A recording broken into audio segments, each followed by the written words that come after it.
ಮరణం ಈ చేసేదానికి ಚಿಕ್ಕ కారణం. ತಲೆನೋವು ನನಗೆ ಏನ್ ಮಾಡಕ್ ఈ ಸಾಧ್ಯ? చిన్న తలనొప్పి ಈ మనం ఏం ಚಿಕ್ಕ చేస్తుంది? ಜ್ವರ ನನ್ನ ಏನ್ ಮಾಡಕ್ ఈ ಸಾಧ್ಯ? చిన్న జ్వరం మనం ಈ ఏం ಚಿಕ್ಕ చేస్తుంది? ಬಲಹೀನತೆ ನನಗೆ ಏನ್ ఈ ಮಾಡಕ್ చిన్న ಸಾಧ್ಯ? బలహీనత మనం ఏం ನನ್ನನ್ನು చేస్తుంది? ಮರಣದಿಂದ ದೇವರು ಬಿಡಿಸಿದ್ದಾನೆ. నన్ను మరణం నుంచి ನನ್ನನ್ನು విడిపించాడు దేవుడు. ಮರಣದಿಂದ ದೇವರು ಬಿಡಿಸಿದ್ದಾನೆ. నన్ను మరణం నుంచి దేవుడు విడిపించాడు. ಹಲ್ಲೆಲೂಯಾ. హల్లెలూయా. 2 ಕೊರಿಂಥೆ 1:10 ವಾಕ್ಯನ ನೋಡ್ರಿ, ಅಲ್ಲಿ ಎಂತ ಮರಣದಿಂದ ನಮ್ಮನ್ನ ತಪ್ಪಿಸಿದನಲ್ಲ, ತಪ್ಪಿಸಿದ ಮಾತ್ರ ಅಲ್ಲ, ಆತನು ತಪ್ಪಿಸ್ತಾನೆ ಇರ್ತಾನೆ.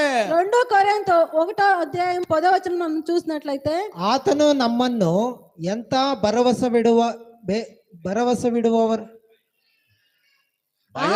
ಆತನು ನಮ್ಮನ್ನು ಎಂತ ಭಯಂಕರ ಮರಣದಿಂದ ಎಂತ ಭಯಂಕರ ಮರಣದಿಂದ ತಪ್ಪಿಸಿದಾನೆ. ఎలాంటి భయంకరమైన మరణం నుంచి విడిపించాడు. ಮುಂದೆ ತಪ್ಪಿಸುತ್ತಾನೆ, ముందర కూడా విడిపిస్తాడు. ಹಲ್ಲೆಲೂಯಾ. హల్లెలూయా. ಎಷ್ಟು ಜನ ಸಂತೋಷವಾಗಿದ್ದೀರಾ? సంతోషంగా ఉన్నారు. ಶತ್ರು ಏನು ಮಾಡಕ್ಕಾಗಲ್ಲ. శత్రువు ఏమి చేసేదానికి ಶತ್ರು కాదు. ಏನು ಮಾಡಕ್ಕಾಗಲ್ಲ.